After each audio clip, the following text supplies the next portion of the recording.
at Clarkson University. I've been here for about 23 years, and I've been involved in supervising students, training graduate students, or taking courses at sites off of my campus for about 25 years. And so this is the recent addition, requirements by NSF to take steps to require PIs to show that they are trying to foster a safe and inclusive working environment off campus and for off campus or off-site research and teaching is really exciting. So I think as many of you know, as of, I believe, January, NSF requires for all programs that any proposal that will include off-campus or off-site research to include to have a safe and inclusive working environment policy that's filed with the university. And so those have to be filed, and there has to be a statement saying that the university has that. In addition, for those of us in biology, for biology solicitations and some geology ones, we're required to actually submit a 2-page description of that plan that includes how we will take steps to maintain a safe and inclusive environment, how to maintain communications and a communication plan, and how to handle challenge problems that affect the environment for our students and colleagues. And so the purpose of this water cooler then is to hear from a nice panel of people, each of whom has some experience and some expertise in some way to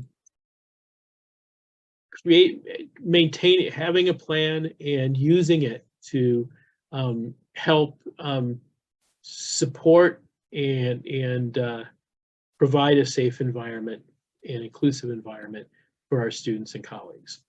So without further ado, my name is Tom Langen. I'm one of the moderators, and I'm going to hand off to Carmen Sid, who is the second one.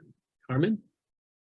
Great to see all of you here. This is an important discussion. As you know, all of us in today's water cooler have had to deal with issues of protecting our students in the field, as well as protecting ourselves way before the National Science Foundation made this a requirement. So it's wonderful that we actually have this now as an incentive for more people to be worried about these issues. My concerns have been, as a professor in taking students in the field for many years at Eastern Connecticut State University. And then for 17 years, I was Dean of the School of Arts and Sciences. So I had to worry about field safety of students in many other disciplines that have very complex field experiences. And so that dual responsibility has led me to understand the many aspects of putting together a safety plan for an offsite.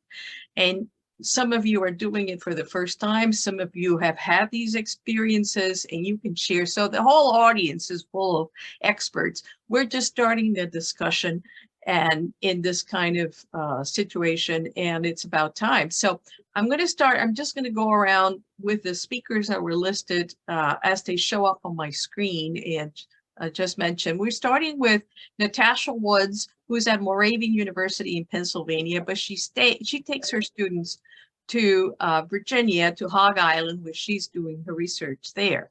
So Natasha, you start your piece of the puzzle for the field safety plan. Okay, I'm starting my 5 minutes so I can give my 2 cents in 5 minutes. Since I only have 5 minutes, I wanted to narrow it down to the things that I thought were most important for me. So the things that rose to the top, and 2 things that probably don't go into your safety plan, but are background information that will help you enforce your safety plan.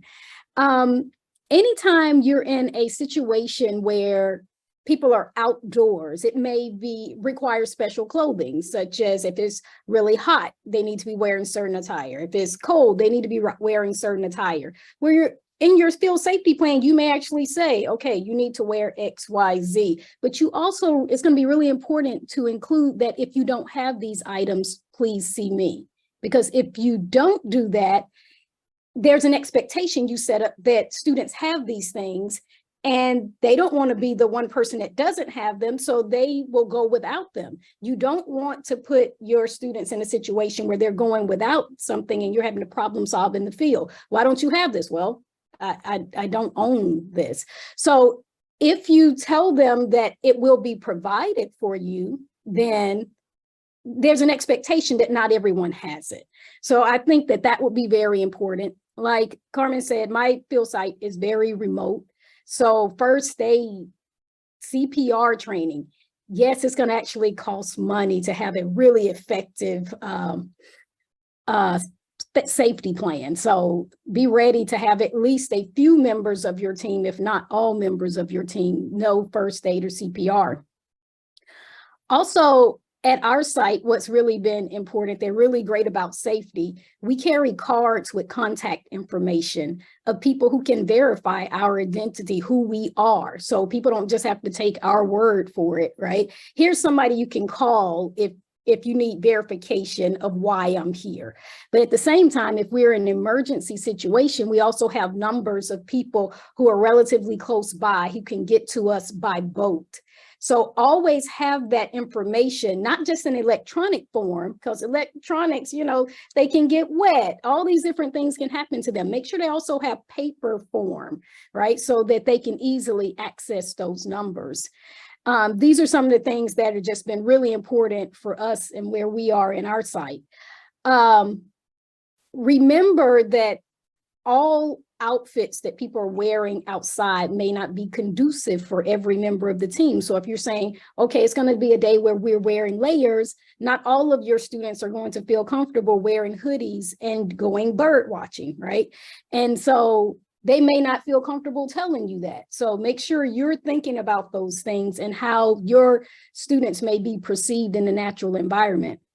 Some other things that don't go on the list but are extremely important: practice what you preach. If you say that the boat is going to leave at 3 o'clock, make sure you're on the boat at 3 o'clock. The students see you abiding by those times.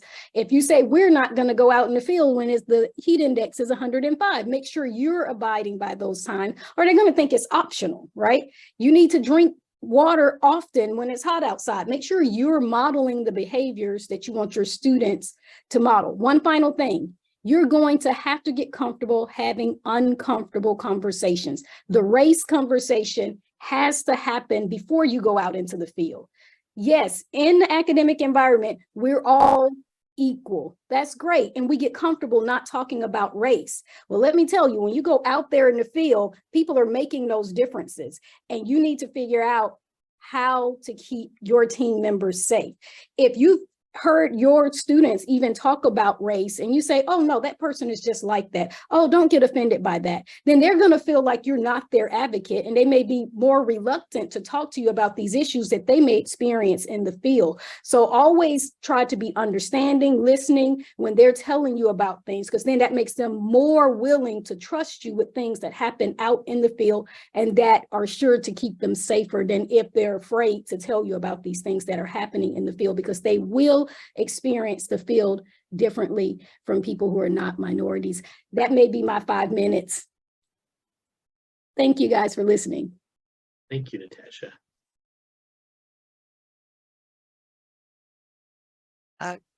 Carmen, you're on. you're muted. The next person I see on my screen going around is Amy Jacobs, who's based in Salt Lake City, Utah, but she is the director of the Intermountain region for the National Ecological Observatory Network, which some of you are familiar with, but not everyone is. She deals with a lot of field stations in that region, and she has experience in the field with doing research in a variety of areas and habitats in this country and abroad. So she's going to give us her piece of information for how to build a safety plan. Go ahead. Thanks, Carmen. Yeah, so as Carmen mentioned, I oversee operations within 2 domains within NEON. So I have teams and field sites in Utah, Montana, and Wyoming. And then just for those of you who may be unfamiliar with NEON, we are a 30-year continental scale ecological observatory funded by the National Science Foundation and operated by Battelle. We collect high quality free data for all across our 81 field sites, which span throughout the United States, including Alaska, Hawaii, and Puerto Rico. We employ over 400 field staff within our 18 domain offices to operate these field sites. So you can definitely say we're a widely dispersed group of field scientists working extensively in remote locations. So with my 5 minutes, what I want to talk about today is how do we cultivate a culture where people feel empowered making decisions and reporting issues regarding safety in the field. So you'll notice a theme in how we've done this at NEON. Communication is key. So cultivation of this culture really starts with an emphasis on shared team responsibility for the safe conduct of work. At NEON, we emphasize to all of our team members from early on that each individual is empowered to make decisions regarding their safety. If someone feels a situation is unsafe, they are empowered to call a stop work. And so how do we support this empowerment? Like, it's all well and good to say, yes, everybody's empowered. But how do we actually support it?